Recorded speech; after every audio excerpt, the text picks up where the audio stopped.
going off. Hello, Emily. Hello. Thank you so much for having me, Lisa. You're welcome. And hello, everybody. You are watching live. I can't even talk. I'm so.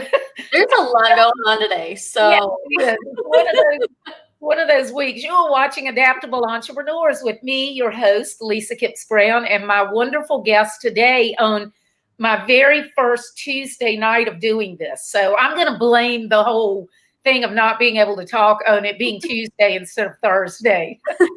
My guest is Emily Mishler, and she is the founder of a company called the Cultivated Group, and also the creator of a children's book series called Esmè the Curious Cat. Emily, I want you to tell us about your background and what you're doing, and then we'll run from there. Yeah. So thank you, first of all, so much for having me today. I'm so excited to share more of what we're working on with your audience and hopefully just plant a few seeds of inspiration, because I think especially on this Tuesday, I think we could all use it. I agree. So, yeah, there's a lot going on. Yeah. Yeah. And I think all of us are really excited just to continue to move forward in ways that honor the lives that we have. And the dreams that we have in those lives. So I run a group of companies called the Cultivated Group. It is basically the vessel through which we're looking to change the world. So I don't say that lightly. We work on a lot of different consulting projects. The basis of what we do is all consulting work. But basically what we're looking to do is connect the business brain to the servant's heart of those looking to make a difference in the world. So we do that in 3 separate ways. For now, we are very much positioned, very much excited to continue growing as we continue to evolve as an organization and throughout our personnel and leadership. But we do that for nonprofits through our subsidiary called Cultivated Change. And again, it's bridging the gap between where we currently are and where we want to be 5-10 years from now, really expanding those dreams, completely blowing them out of the water, and then bridging the gap from point A to point B. I love that. We do that through, it's so fun. It's so exciting. Yeah. And I mean, it sounds like you're doing very similar things with the work that you do. I mean, it's really changing the game of what nonprofits are able to accomplish. It is. And I want to, everybody out there, I want to make sure that you heard what she said, connecting the business brain to the servant's heart. I love that. And, you know, I hope that y'all will really listen to what Emily has to say, because too often as businesses, we just like donate money here or there, and we don't really think about why we're doing it and what we're trying to achieve. And that level of intention it's where our roots are. You know, so it's really about intentional forward movement for us. So that expresses itself with nonprofits through our subsidiary Cultivated Change, through strategic planning. It can be development work. It could be prospecting. Right now, we're building out a 7-figure fundraising option for an organization. We're helping a 501c3 to be able to, hopefully within the next 10 years, democratize access to space, working to build hospitals and schools in India for underprivileged children. I mean, all over the shop, but with that root of impact-driven forward movement to make the world better. And I don't know if I've said this, but one of the not only mantras that I live by, but also one of the mantras through which lenses through which we do business is Mahatma Gandhi's quote, "Be the change you wish to see in the world." And as we imagine what that could look like for us, and also what that could look like for our constituents and for our private clients, we really try to activate and empower them to be able to do that in ways that honor their mission and vision, through the services that we provide and also through the ways that they're executing their business. So one facet is Cultivated Change. Another facet is called Cultivated Ventures, which is basically the exact same thing as a nonprofit arm, but we just do it for profits. So it's those entrepreneurs and business owners who need seed funding, who are looking for Series A and B rounds, who have this amazing idea but don't exactly know how to execute, or don't know what exactly they need in order to be able to get X, X, and X done to legitimize that business and really lay a solid runway so that when they launch, they're good to go, or so that they have somewhere to take off of more realistically. So that's a piece of what we do with Cultivated Ventures. And Cultivated Creative is a lot of different things. So I think you can imagine by the way that I've been describing what we do, I say we being my team and I, are incredibly multi-passionate, also incredibly multifaceted in the skill set that we have. So we flex a lot of different muscles at a lot of different times. And a lot of it is a pretty constant churn. And Cultivated Creative is very similar in that way. So it's a little bit web design, a little bit brand development. It's also where Esmè the Curious Cat, that brand, and kind of the ideation and inspiration, building that out lives. And it's just kind of the way that I like to think about it is the creative bucket. So those are the 3 subsidiaries that we operate under the Cultivated Group. And that's a little bit of an overview of what we do and where we're at. That's so exciting. And the fact that you're combining business and philanthropy and creativity and just everything all in one, and being able to change from thing to thing, I'm sure you never get bored. Never. And honestly, it's been amazing to me throughout quarantine and throughout COVID. And even as we continue to look and move forward, my team and I are fully remote. So fortunately, when everything hit, we didn't feel it as much in the ways that a lot of companies did who had offices to go to every day. Right. That's how we are. Yeah. So that was because we were already in the habit of being fully remote, that was a huge benefit to us. But it's been just so interesting because I've heard a lot of people and a lot of friends especially say, oh, I'm so bored, or, oh, I don't know what to do. And I haven't had a spare minute to breathe unless I've created that space for myself. And I think you and I very much share the same spirit in the multi-passionate, entrepreneurial, creative dot connector, but also someone who wants to make the world better and really amplify the good things that are going on. So as people like that, I mean, there's so much incredible stuff happening and so much change all the time that bored isn't really an option anymore. That's right. And I think we're both a lot alike in that we just love what we do, and it's really us. It's not work. It's just what we do. And even if it weren't our businesses, we would be doing it. So I think that's a big part of the difference. Other people compartmentalize work, in this, and that's good when you really need to take off and shut down. But still, we're doing something that's close to our hearts and that we really never turn off. And that helps to fuel me. It's also been kind of interesting and also difficult to discern what's what, because that compartmentalization isn't really there as much. And because the intertwining of passions and curiosities and personal and professional is kind of all interwoven, it can get confusing, but it's also an incredible opportunity to lean into discernment and to lean into clarity and to really exercise a lot of the things that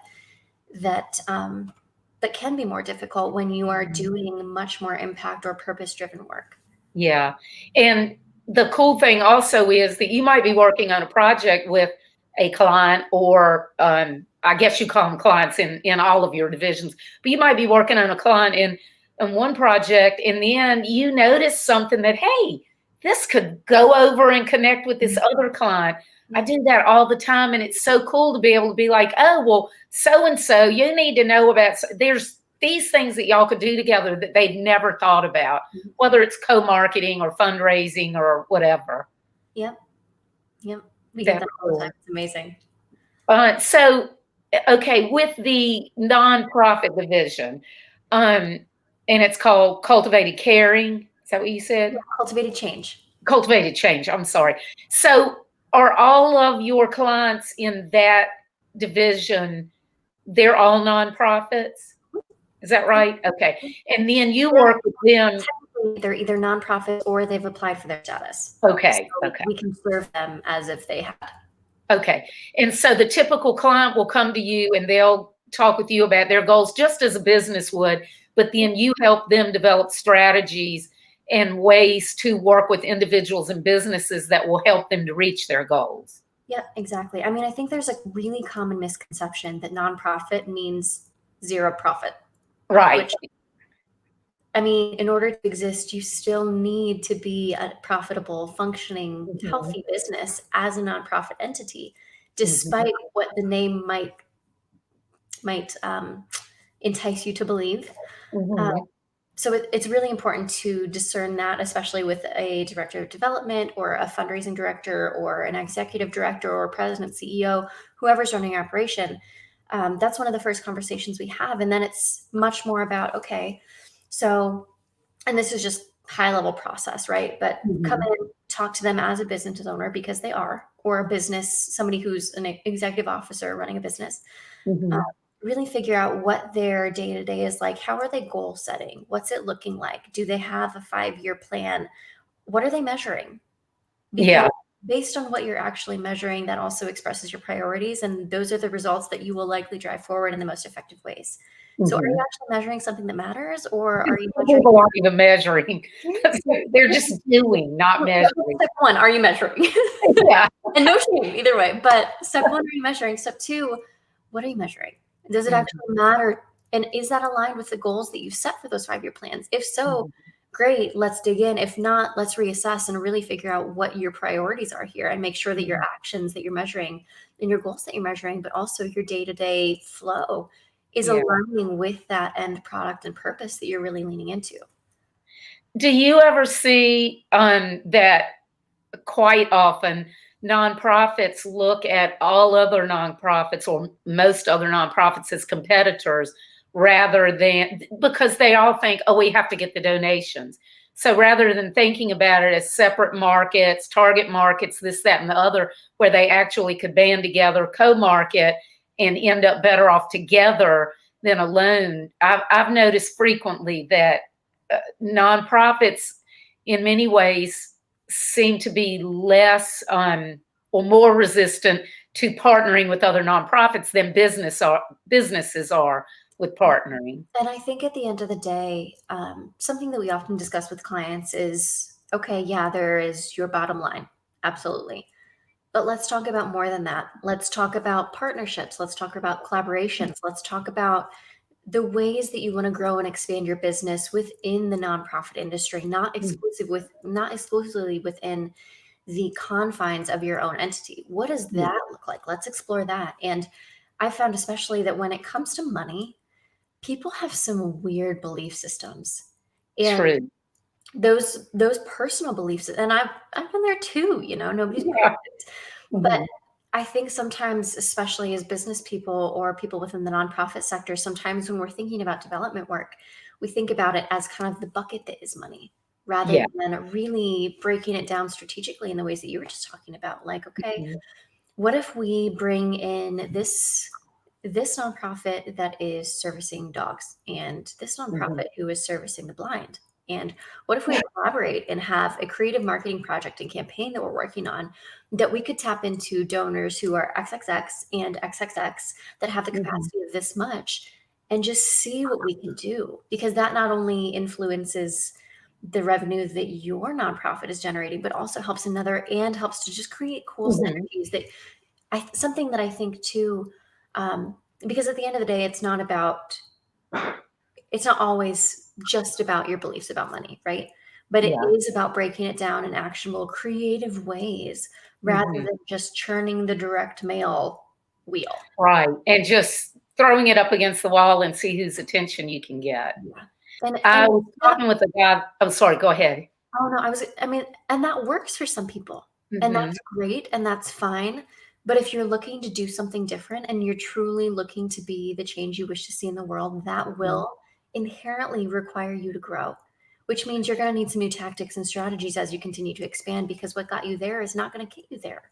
That's right. And if they can plan strategically enough, they can come up with ideas that are sustainable. So rather than just throwing it up against the wall, they can figure out ways, a foundation of action that maybe 10 or 15 years can carry them forward. And that helps them target very specific types of givers, rather than just always just saying, I hope people give us money.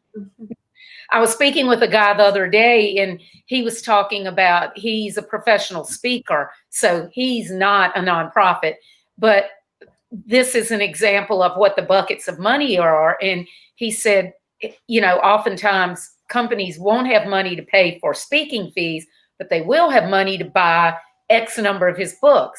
So if he's speaking, to a crowd of 500 people, rather than paying him to speak, hey, buy 500 copies of the book, buy one for each of your people. And that's an example of they're getting the same thing. The result is the same, but framing what you're doing in a way that that helps them help you. Mm-hmm.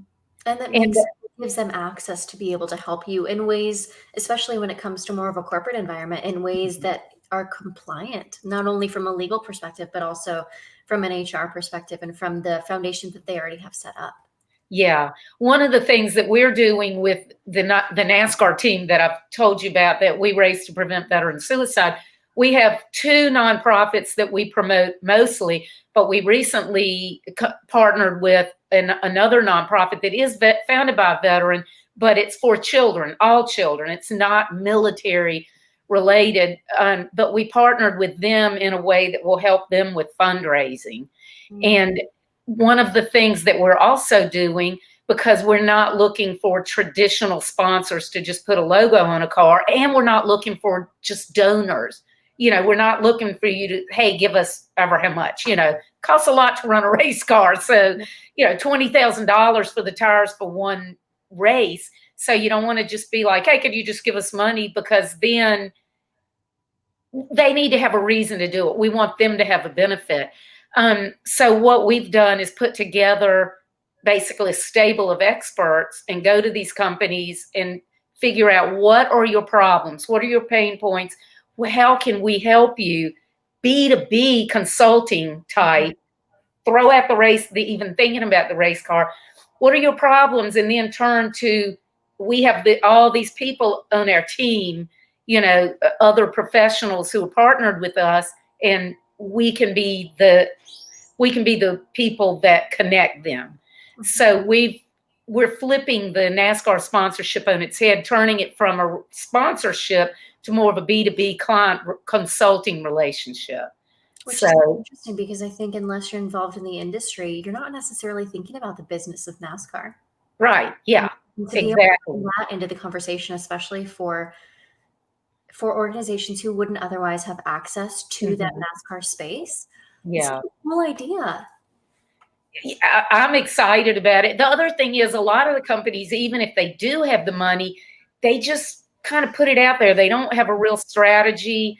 They don't really have goals. A lot of them, it's either an ego thing or, hey, that's really cool, and let's do this. But they never really have a strategy and goals set around it, so they don't end up getting that much out of it. So then when the budget gets tight, that's the first thing to go.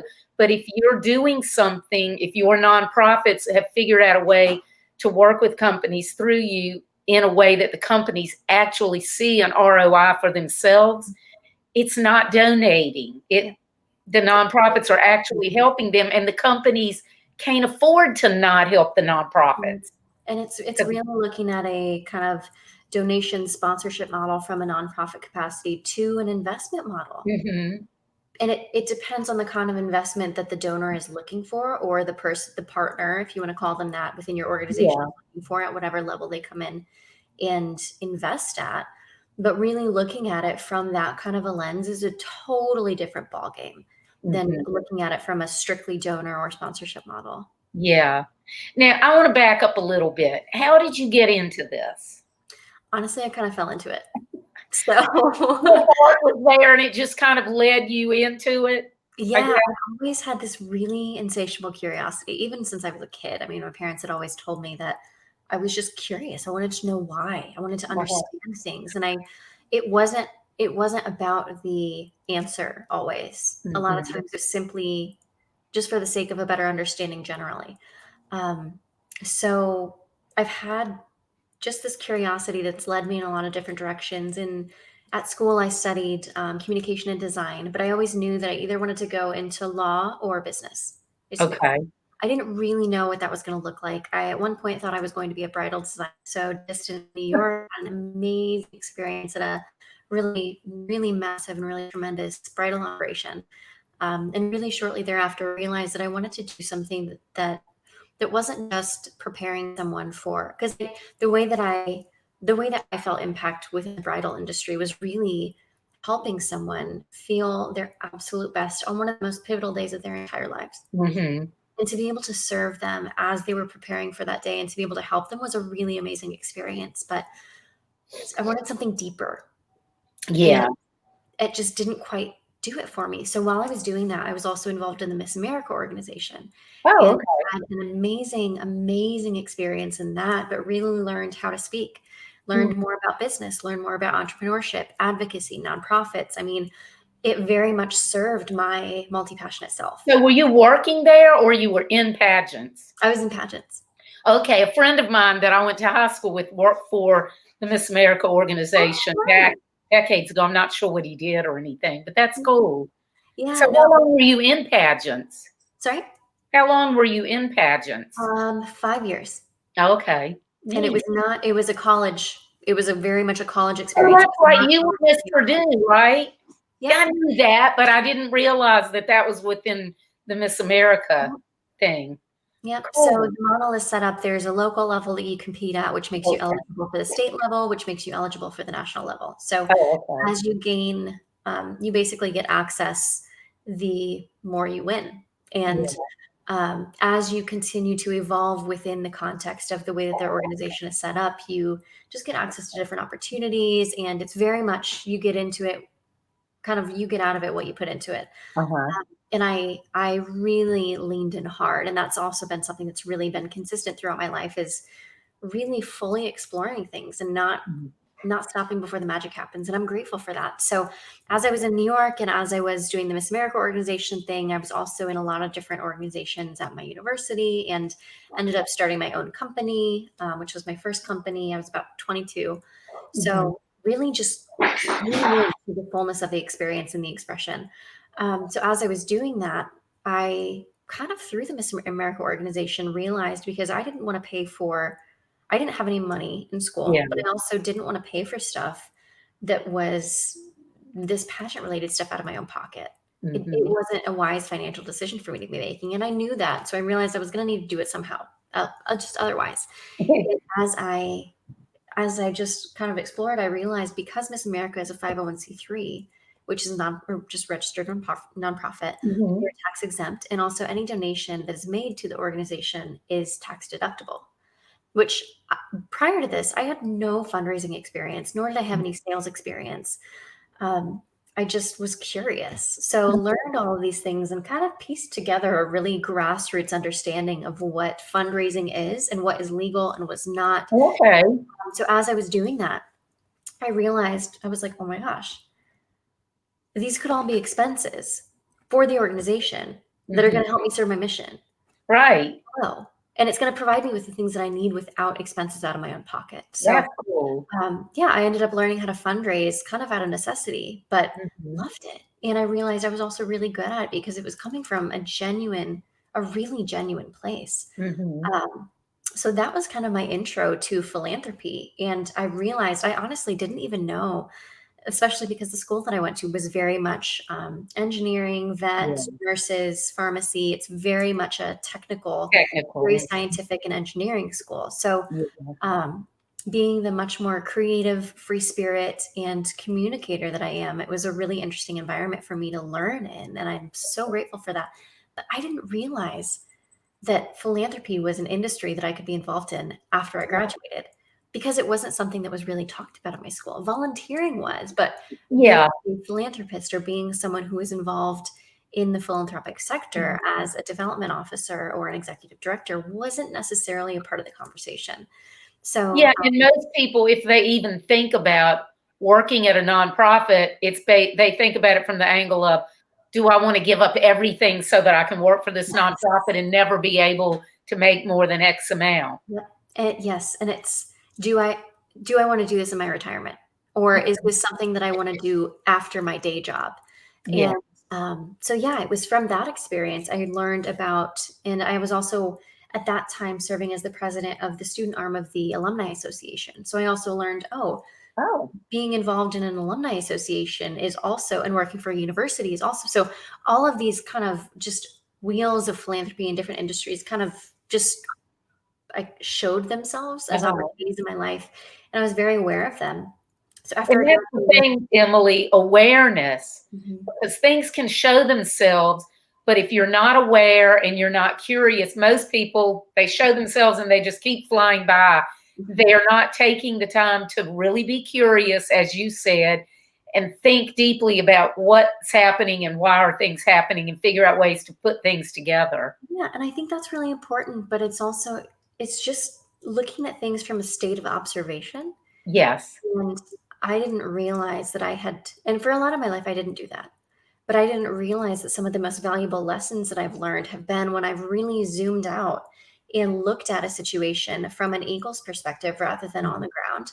I And love learned more about what exactly was going on rather than being stuck in the drama of the day to day.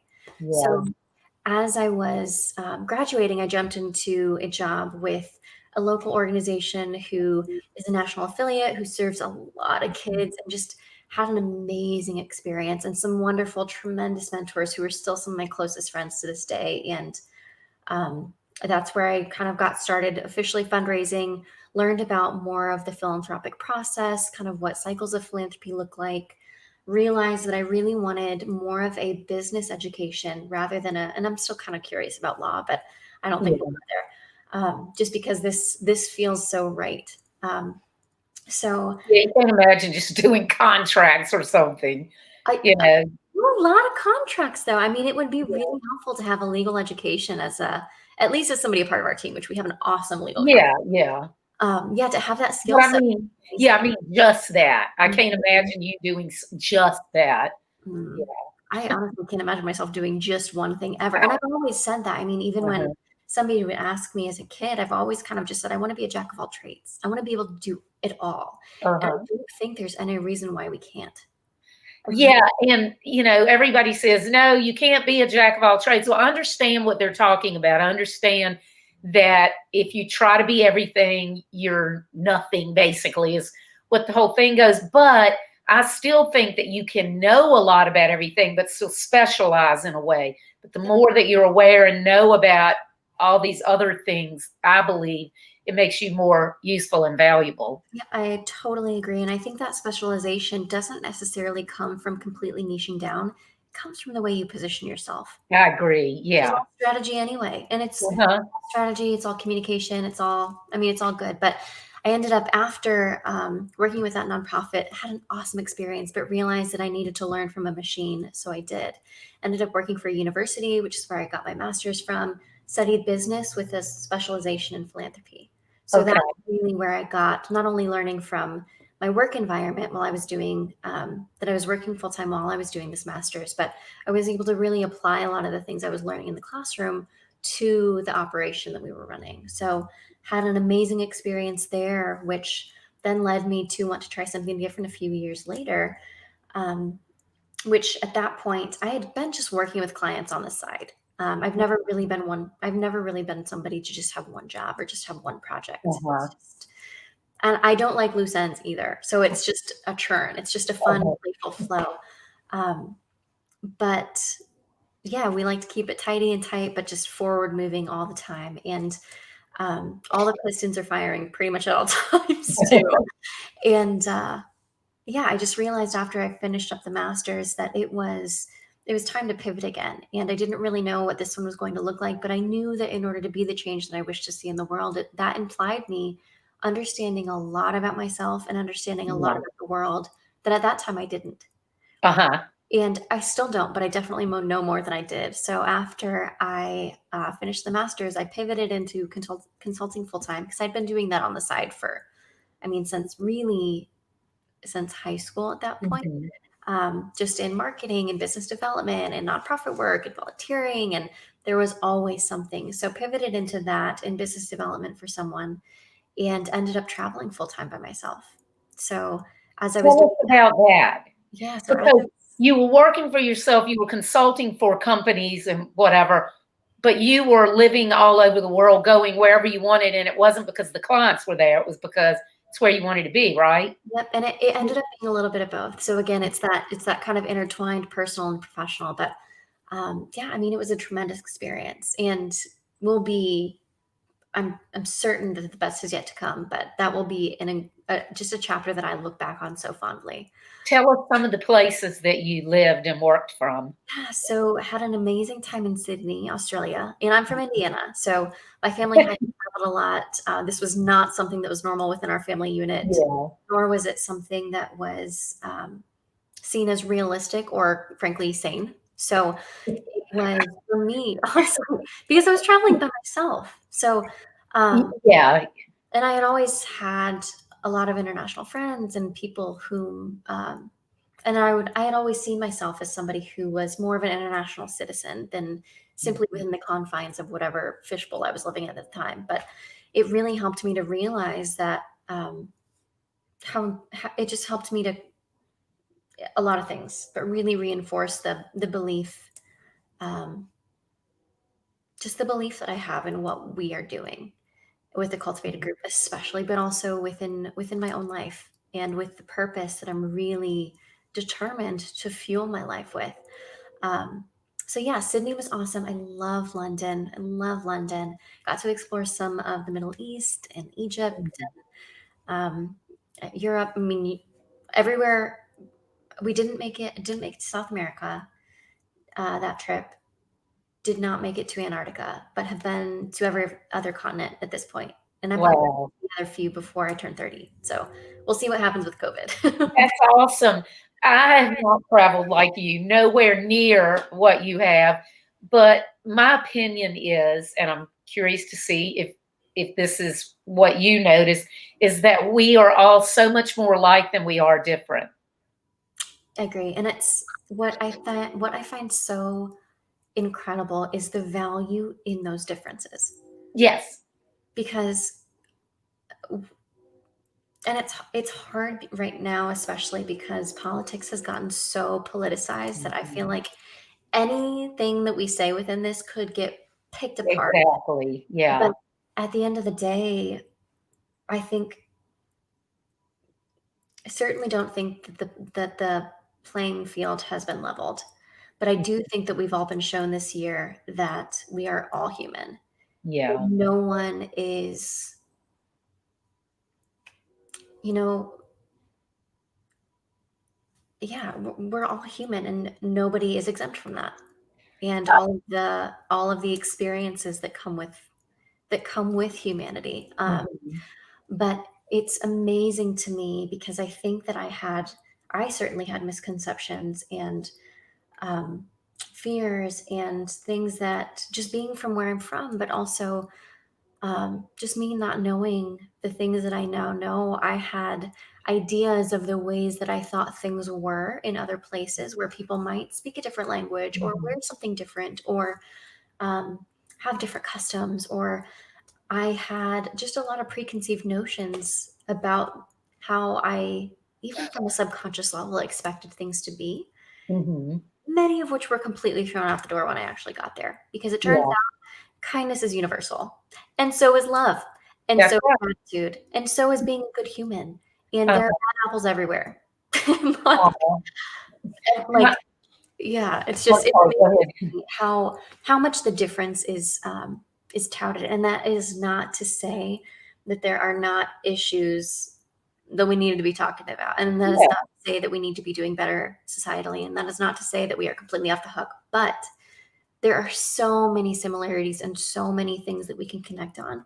I think it's really important to bring that into the conversation too. Yeah, because it's a starting point. You know, if we can, if and also thinking about other people as people. You know, I've had a couple times, like my son, for example, if he would say something about, oh, somebody that never travels and, you know, they blah, blah, blah.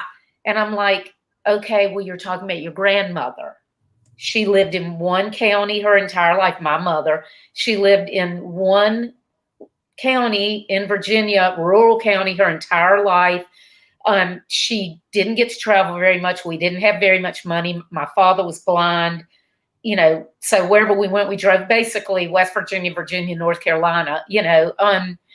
But she was so curious about the world. And, you know, she was not stupid and she was not like this. So I always will remind him if he ever said something like that, I'll be like, okay, take a step back. You're talking about Granny. Okay, so what you've just said applies to her, but you know, I mean, it applies to her from where she lived, but none of the rest of the stuff apply. Mhm. So I think if we all can take a step back, or like you said earlier, try to get the big picture Just zoom and out. and remember what's truly important. Yes. And not talking about politics, just talking everyday life.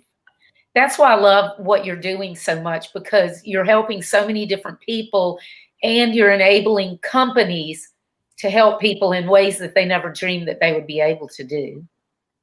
Tell us about the books. Do you have one of your books with you? I do. I'm so excited you asked. I'm so excited to share them. Yeah, so we just launched our third in either June or July. I don't remember off the top of my head. And we're working on the fourth right now. It's supposed to be done so soon, and I can't wait. I'm so excited. Awesome. So these are the books so far. So this is Esmè. Oop. Oh, look. She's so cute. So cute. But yeah, the whole series is pretty much what you and I have been talking about this whole. Yeah. Oh, I love that. So the illustrator that we're partnering with is absolutely amazing. She's based in New Hampshire, and ironically, she and I went to the same school for undergrad, and this is the second book, but we never met each other. Oh, that's awesome. You didn't. That is so cute. We never met each other. So we were introduced through a mutual friend, and kind of the rest is history. Oh, I love it. It's so a lot of, it's inspiring and it's uplifting. They're for kids really 5 until about 11 or 12. Uh-huh. Do you have a merch line? Oh, leatherback Dax. Yeah. So we're teaching kids about kindness and generosity and connection, cultural competence. I mean, leaning into introducing those similarities and talking about kindness as a priority and really empathy. I mean, we're using this and Esmè and her adventures. So basically the plot line of the entire series is this curious cat who has glasses, who's pretty much a person, but is not, travels all over the world and just explores and is introduced to different places and cultures and cuisines and all of the beautiful things that life has to offer. Also challenges. I mean, she's introduced to many things, and we're aiming to teach kids life lessons through the different stories and adventures that she goes on as she travels to different places, learning about different cultures and customs and really digging into things that are unique about different places. So leatherback Dax is actually based in Grenada, which is a country in the Caribbean. And leatherback sea turtles migrate there, and they have eggs there, and poaching is a big thing. So in this book, Dax is a leatherback turtle.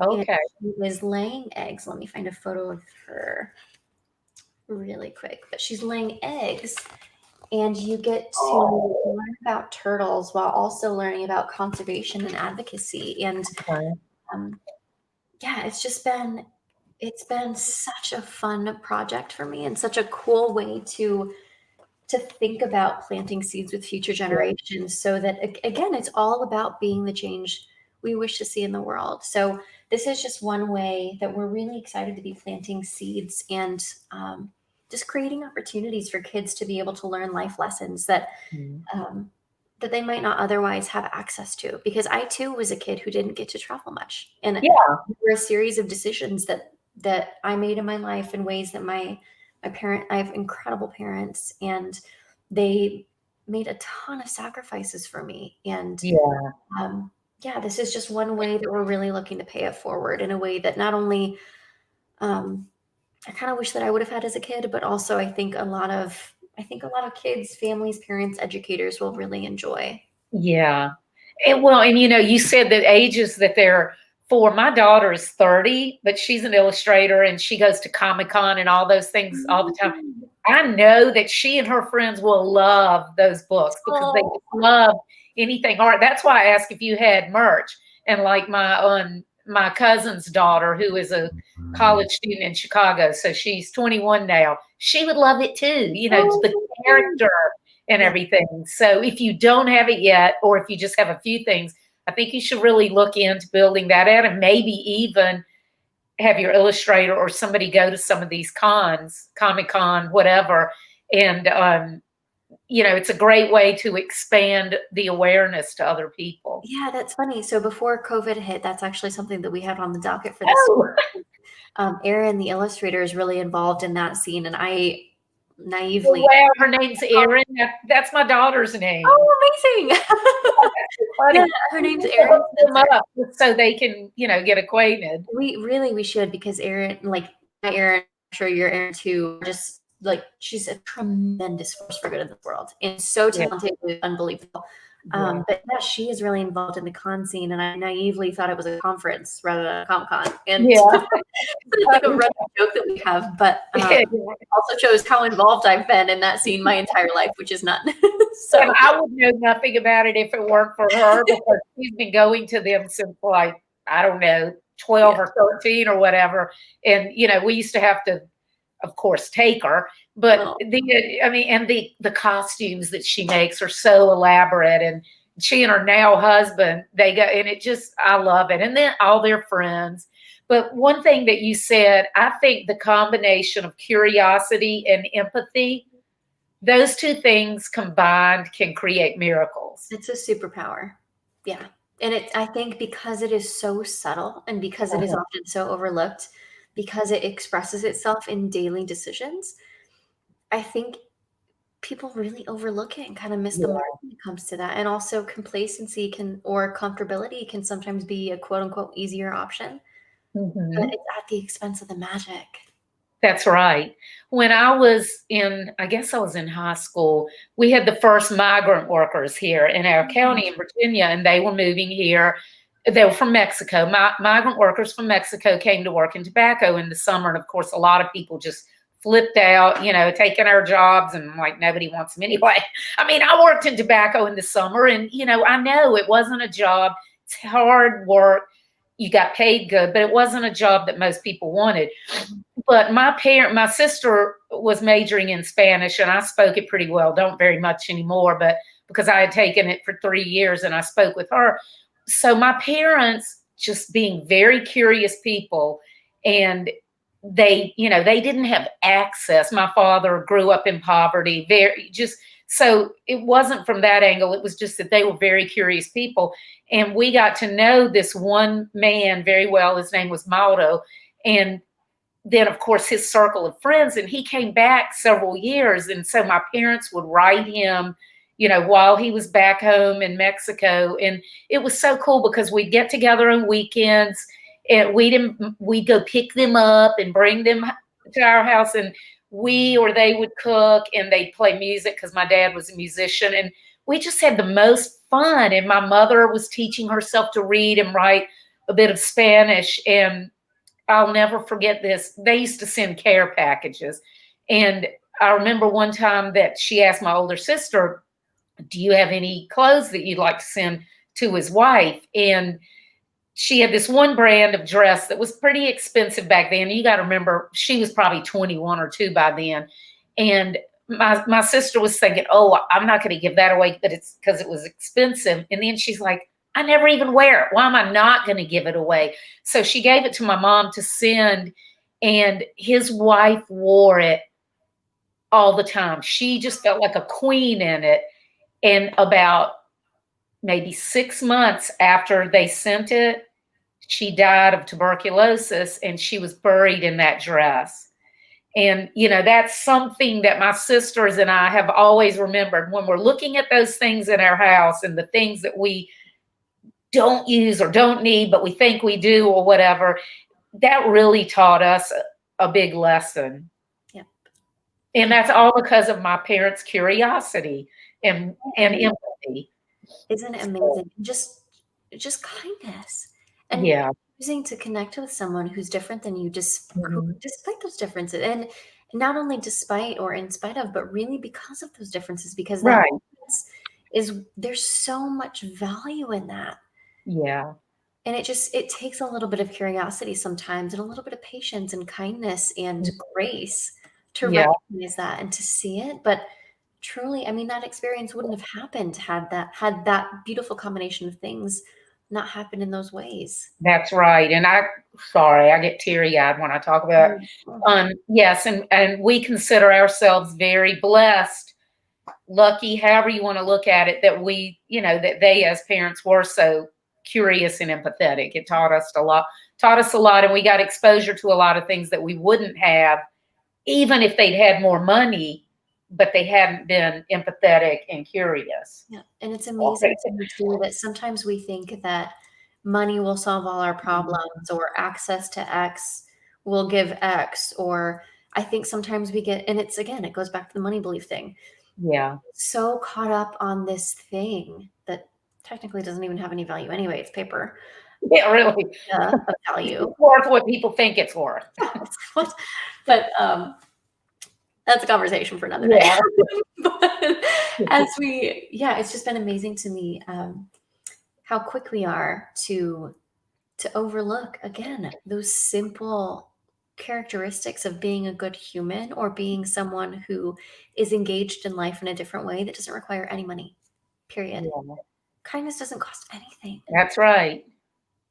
Anything. But I think, it's amazing to me how quick we are to overlook those things because we get distracted by money or because we get distracted by expense. And that doesn't mean that it doesn't have, truly, it doesn't mean that having access to capital doesn't provide you access to things. Right. Yeah. True. But I think it's also important to really explore what's under the rug. Can you give us some examples of companies that you've worked with that you've been able to partner them up with nonprofits in an interesting way that really benefited them? Or example of maybe some of the startups that you worked with or to help get them launched? Yeah. So I was trying to think, like, how can I do this in a way that respects privacy? Right. Yes. So, because that's always a tough thing too. Before I ask it, I was like, I don't know if you'll even be able to talk about it. And that's okay if you can't. Yeah, I don't know that I can say names, but I can give kind of definitely not names. Yeah, I don't want names, just kind of general idea. Yeah, so one of the companies that we're currently working with is super fun. So they're trying to democratize access to space, and they're doing it through, which I am just like, what? That is so cool. Yeah, also, I don't know anything about space. Like outer space. Yeah. Yes. Oh, I thought you meant like physical space, like in buildings. Oh my gosh. Okay. Like the galaxy. That's awesome. Okay. So, I mean, big ideas, like absolute game-changing ideas that nobody has done before in this way. So as we're thinking through this, we're really, it's just been really fun to see, not only within my own Rolodex, but also within just the creative. And again, it's that creative, really solution-oriented dot connecting and openness and curiosity that's driving much of the process, but also really intentional, aligned strategy. It's those two things coupled that's creating cool synergy and really creating forward movement, because otherwise you just get stuck with the what ifs, or you get stuck with the dreaming rather than actually executing. Right, because there are lots of people who can dream, but they can't actually execute. So yeah, y'all can put it all together and actually help make things happen instead of just staying dreams. And like, I get it. I've been there too. I've totally been there too. But it gets to a certain point when you either continue to just dream or you actually do something about it. So with that, it's been really interesting to not only learn more about space itself and the operation that they're building out and really what this would look like. It's a US based company, so they're looking to eventually work with the government. Okay. At least in a small capacity. But it's been just fascinating to learn about, and also to work with the team that this founder has put together has been fascinating, because he's able to, in a really non-traditional way, find and highlight and really illuminate people's strengths and their team strengths and position them in a way that kind of ping pongs ideas in a really fun way, while also keeping humor and forward movement as a constant, as a part of the project. That's so cool. Yeah. So with this one, we're really looking to not only better understand and also fund the feasibility of this project in all of its different elements and capacities, some of which haven't been invented yet, but also really position this to be able to grow in ways that are going to honor that evolution as we get more access to knowledge and understanding and better information, more science, more infrastructure.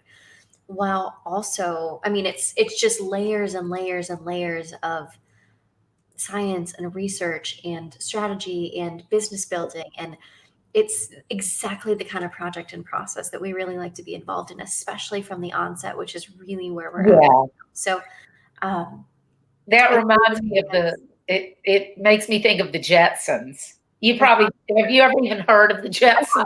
I have. I watch that all the time. And I actually, just coincidentally, the other day, I had no clue why I was thinking about this, but I started thinking about microwaves and how in the Jetsons, it was basically a microwave, but of course nobody knew what it was then. And we're like, oh my gosh, you can put the food in this thing and touch a button and in like a minute it's done. And that was just so amazing. And it wasn't that long after that, everybody started getting microwaves. So you never know with what they dream up. It might actually happen sooner than any of us could ever imagine. I'm sure you can imagine, but those of us that don't have real contact with the people who are doing. I mean, I can imagine, but it's really, I think that's a huge benefit of a massive imagination, right? Like I can piece together things in a way that's very different from a lot of other people, but we all have different, we all have things like that we really can lean into to be able to lean into our gifts. And although I can imagine it, I don't know how it's going to work. But I've realized in a lot of situations, especially when it comes to big ideas and big dreams and things that haven't been done before, and this is just one example, a really vague example of that. As we're leaning into things that have never been done before, it's not necessarily our job to know completely the how. And I think sometimes we can really get caught up on that question.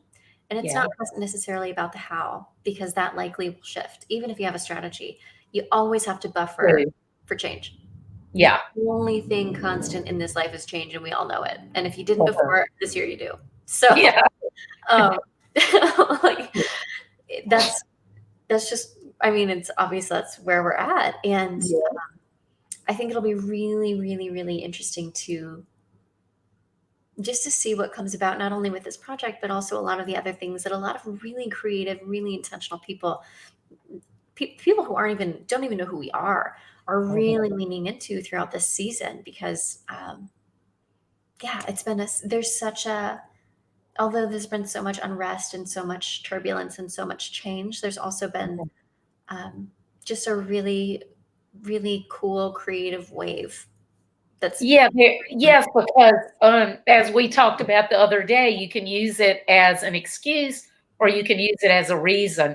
And there are some people doing some really cool things. That's one of the great things that's coming out of this is, yes, there are some terrible things happening, but there are some people making great things happen because of it. And one of the ones that I learned about recently, and this person is actually going to be in my book, which I've talked about a little bit on my show, but I haven't really announced it.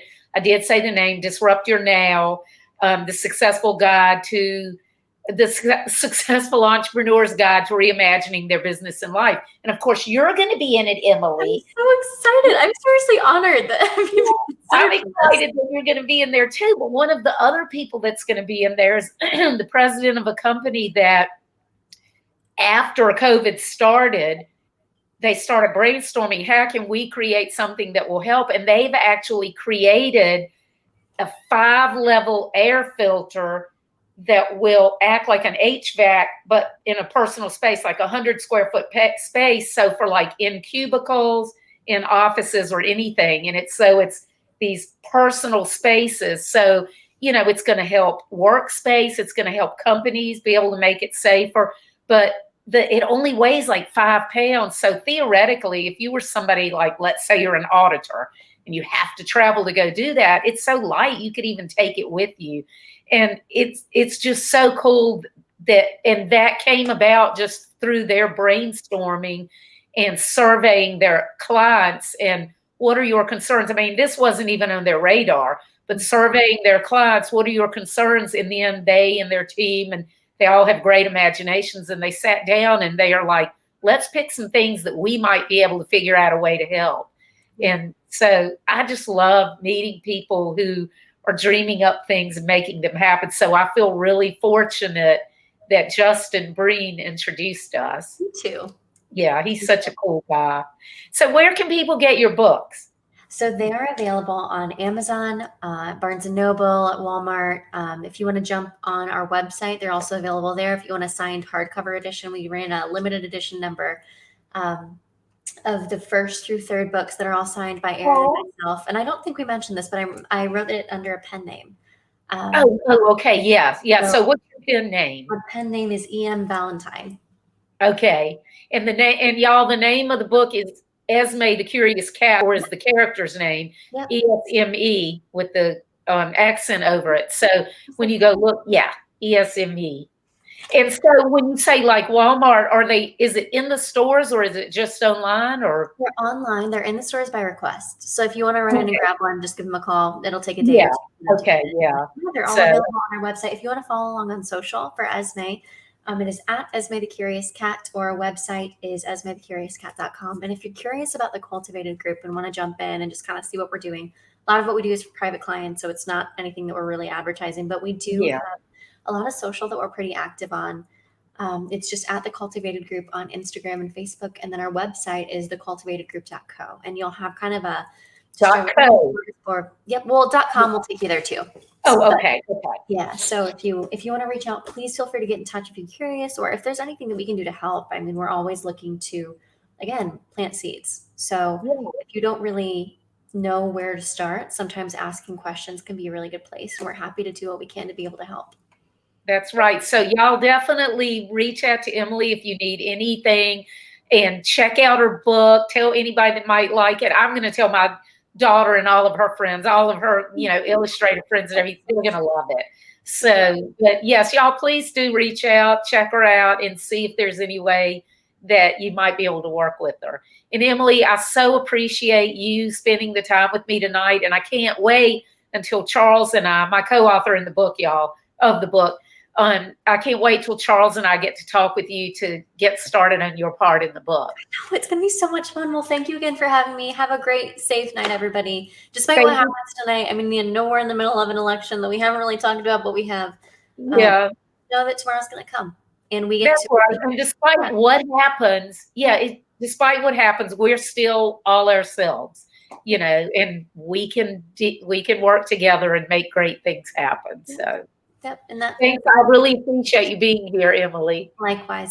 Thanks again. Okay. And Thursday night, I have Richard. Oh shoot! No, who do I can't remember who I have Thursday. Thursday night at 7, and I can't even remember who I have. It's been a big day. It'll be a surprise. All right, I'll talk with you later. Bye, everybody. Thanks.